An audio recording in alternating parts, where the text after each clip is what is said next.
So I'm going to go over a little bit of African spirit science tradition and indigenous American spirit science tradition. And there's a situation where when you remember how your power is activated to its fullest extent, it's on and cracking.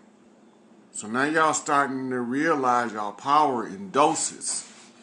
You can't get all your power at one time. Stop panicking. Stop being scared.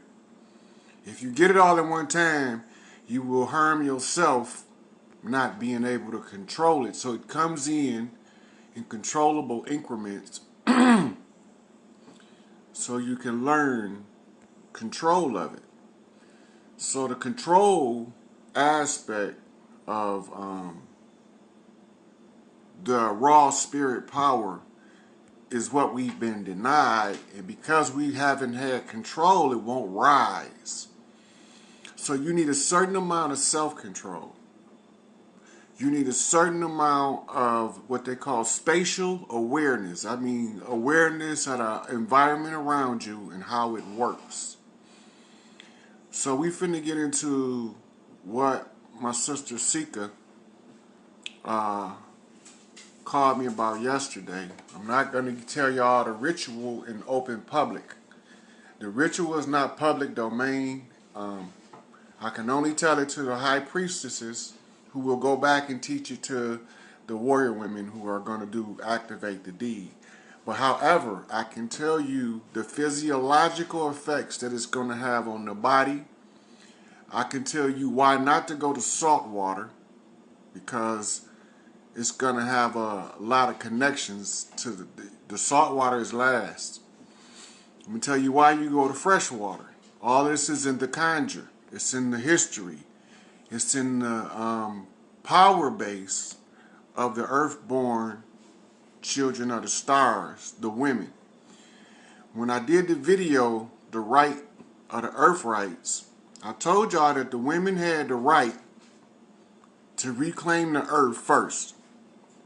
That's called the right of the earth rights. The rights that allows them to reclaim it was the rituals that they killed them in Salem witch hunts and called them witches and gave us a negative connotation of the term witch when all it really means is wise. So this summer is going to be where the big work, the great arcana, the major work is done with the women on freshwater beaches. In warm climates, there's going to be women that's going to be starting. They're going to be forming their groups, and they're going to be getting the rituals. I don't know how they're going to, it's going to be two ritual formats. One of them I have to give to Sika based off of her rhythm of the drum, and one I have to give to Portia based off her commanding of the warrior troops. So what we're looking at is changing the vibration. So I'm going to go into that and do a couple more invites here, because this is one of those things that's very critical to the rise of the divine feminine. I shared with Sika a couple of Credo Mutua videos. And one of them, the third knot, he identifies me clearly. He tell you exactly what my job is in reverse.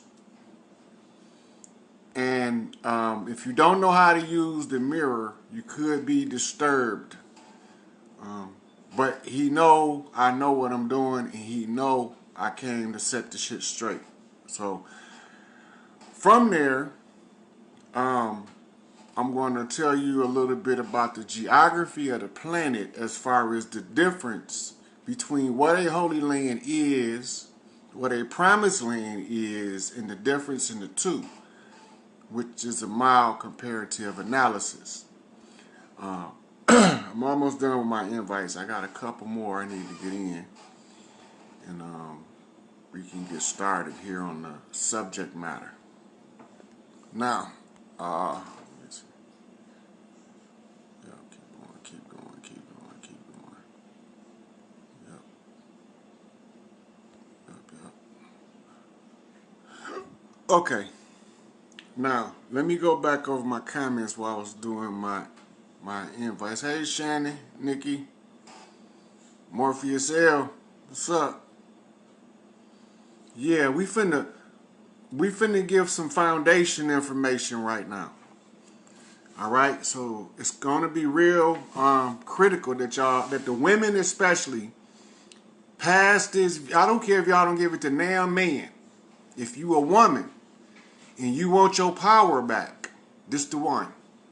I'm gonna say that again. If you are a woman and you want your power back, this is the one that you share with every female you come in contact where you see her at. They're about to shut the whole world down. And you looking at the very reason why they're about to shut the whole world down. So I'm about to tell y'all the mechanics of the ritual and the little bit about the African thing anymore. Like I wake up and I tell it, and then I don't know it anymore. So what you were talking about the 369, the 369 women, and I started having that dream in particular in 2016.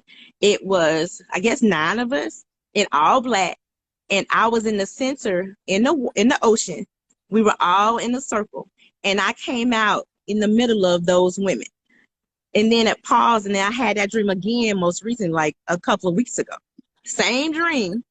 And then my cousin had the dream. Let me ask you a question right quick. You said y'all was in the ocean water, salt water? I guess it was the salt water, yeah. Okay, because this is a direct message from Big Mama about Oya, I think it is. Okay. So go ahead. Yeah, and this is twice. So just recently, the last dream, 369, it was 9 women in my cousin's dream, but they were all waiting on my arrival to make it. We weren't on the water, but they were all waiting on me, and they all same thing. They all gathered around me, and I'm still trying to figure. I want to figure it out because I know that I have a calling. I just haven't tapped into what it really is, or maybe I do know, but I'm by birth you a high priestess on the land. Yeah, I just don't know what to do.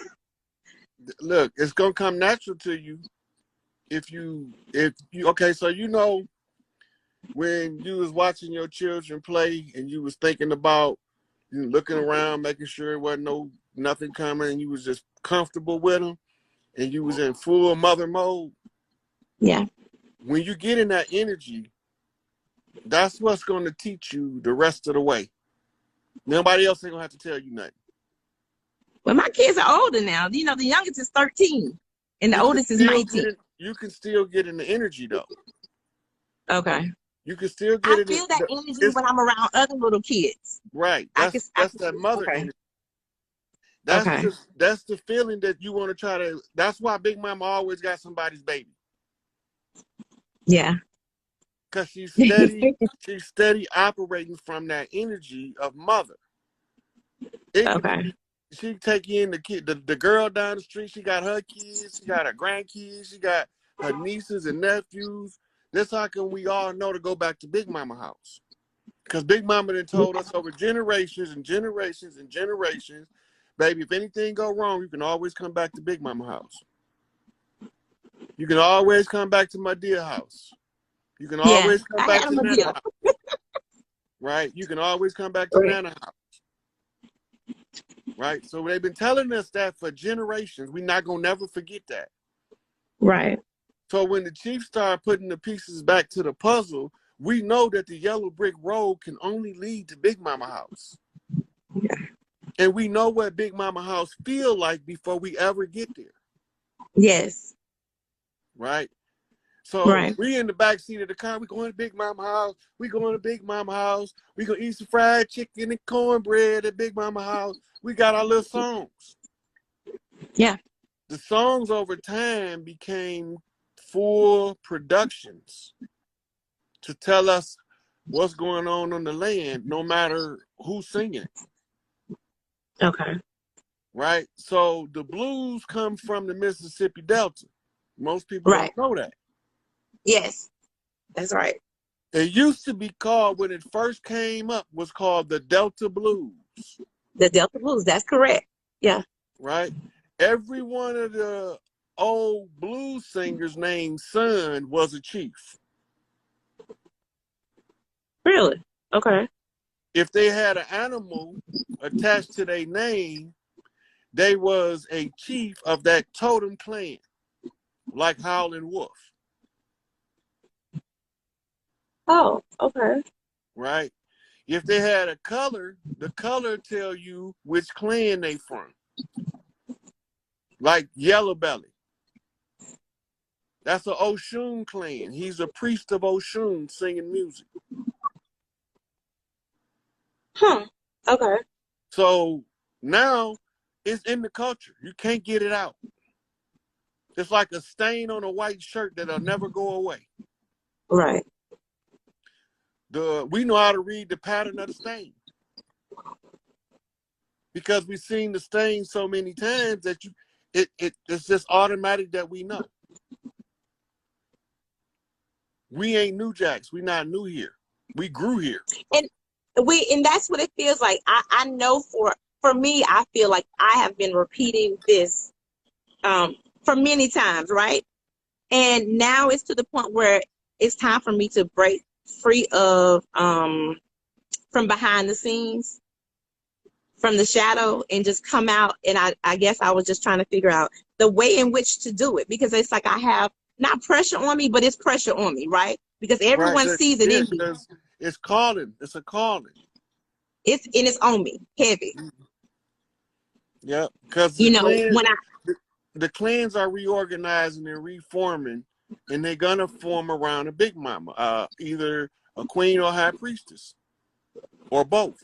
Just look, Rod, I had the Toad experience like 2 years ago, right? Mm-hmm. And when I had that experience, it's like when I went under, is what I call it. All I could hear was that you're a god, and I saw this ceremony. It's like I had this whole ceremony. These little, I'd say fairies or angels, whatever you want to call them, were building this garment on me, right? And they were adorning me in all white and gold. And I woke up saying, I am God. And it's like, where did I get that from? Because I always feel like, you can't be God. But it's like, and then I was told to wear all white, but I didn't do it. It's like I didn't do what I was told to do. Mm-hmm. But it keeps circling back around, like I need to do what I'm supposed to.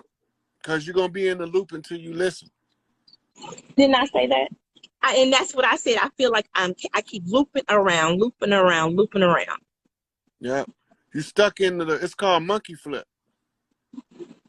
When you get to the point where you're supposed to, like say you get to a fork in the road and you don't want to go the way that the sign telling you, you start monkey flipping. You monkey flipping because you're waiting on somebody else that's coming in the same direction to point you in which direction to go. When I already know the way to go, is that correct? Right, you already know the way. Yeah. But you got to find somebody that you trust more than you trust yourself to tell you that you know the way, so you can remember that you know the way.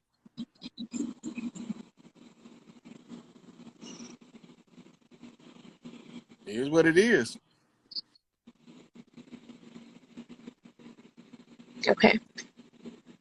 Someone that I trust more than I trust myself. Okay. You think somebody got a higher connection to God than you? Yeah. I'm still trying to release that religious dogma, right? Yes. I'm still trying to shake that, but that's what it is. It's like I don't worthiness, right? Well, why me? I'm on this level, and there should be someone else. When in actuality, But it's me. your physical reality won't betray your spiritual rank until you pull rank. When you pull rank, you start making shit happen. How do you pull rank? By accepting who you are in your God form. Big Mama is God. Yeah, You Big Mama on earth. What that tell you? I'm God. Reflection of Big Mama, as above, so below. But as long as you're running from it, gods don't chase you. You're not going to chase yourself. You're going to monkey flip, though. You a monkey flip. I can't do that. I can't do it anymore. I've been trying to get on this live forever. You know. Mm-hmm. I can't. I'm the monkey The loop is. this motherfucker it is. I learn the hard way every fucking time, like Jim Croce say. But the reality of it is, I could only run from me until I got tired. And I got tired. It took a long time because I realized that everywhere I went, this motherfucker was here. And everywhere I ain't, this motherfucker ain't. I'm 44, and it feels like I've been running for 44 plus years. Yo, you got the message at the right time, because 44 is the angel number. If you don't take on in this year your full acceptance of who you are, you check out.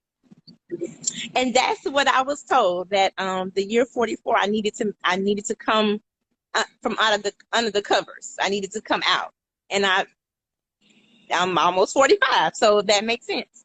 Hey, it is what it is. What do I need to do? just take my place on the throne. Yeah, let's deal with your family. Start with your immediate family, and that's what I've been doing. Have family gatherings. For every excuse, if it's a Christmas party and you don't believe in Christmas, fuck the Christmas. Just throw the party. Because everybody off work. You know what I'm saying? Easter, just had an Easter dinner. And that's what we did. And they listen. When I speak, they listen.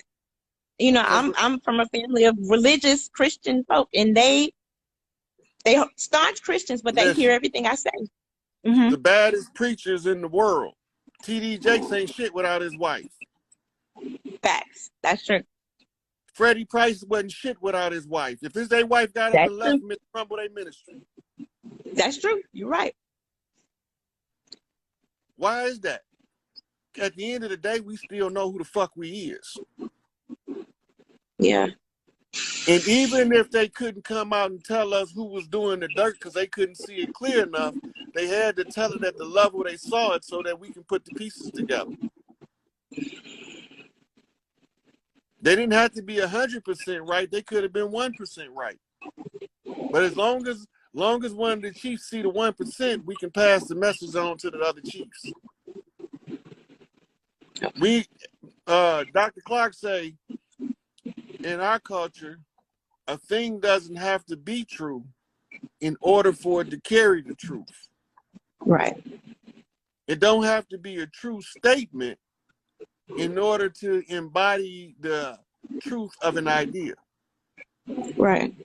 So we can use children's stories like Aesop's fables to give our children an illustration that they can understand, and it's just a fairy tale, but it don't mean that there aren't. I read that as a kid. I had those in the childcraft books. Yeah.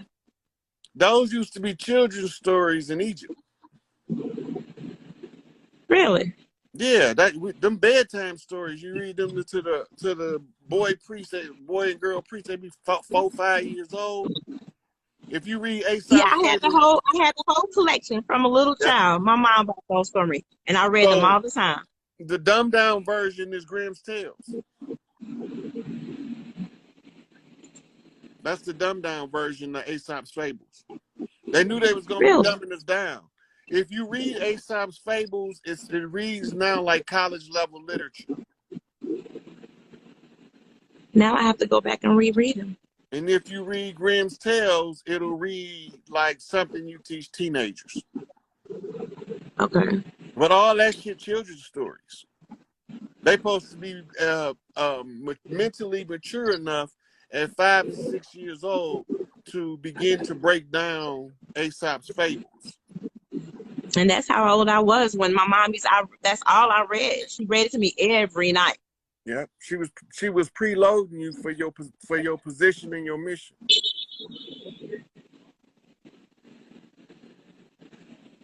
You had pretty good grades in school too, didn't you? Yeah. But I didn't really like it, but I did. Yeah, I didn't like it either, and I had good grades until I decided not to. Yeah. And I think that's why I talk about the loop, because I was still in society trying to get this and master this, and it never worked out. So I thought. I don't think I was. It was. You was just going over there to see what that was, to know that wasn't what you was supposed to do. And that's what I'm realizing now. I wasn't supposed to do it. But you still took something from the lesson that you can use with what you're supposed to do. That's right. Because Big Mama gonna build you up while you running from her. She's still gonna be building you up to take on your position when you turn around and realize the truth of who you is. You ain't new here, you grew here. Now you gotta do is start connecting with other Big Mamas, and that's when you really gonna take off. That's what the 369 is? Yeah. Well, the 369 is 3 pre-puberty. Then you have 6 between puberty and menopause. And then you have 9 elder women. So let me ask you a question. You said that I need to connect with the other Big Mamas, right? Just recently, a few days, I'm a dream walker, right? A few nights ago, I had a dream. There were probably about, did I tell you, 6 or 9 women sitting at a table. And it looked like they were playing like Bid Whiz or Pinochle, some like old school game, right? But they were all in white. That's the first dream I've ever had where everybody was in all white. And the one lady who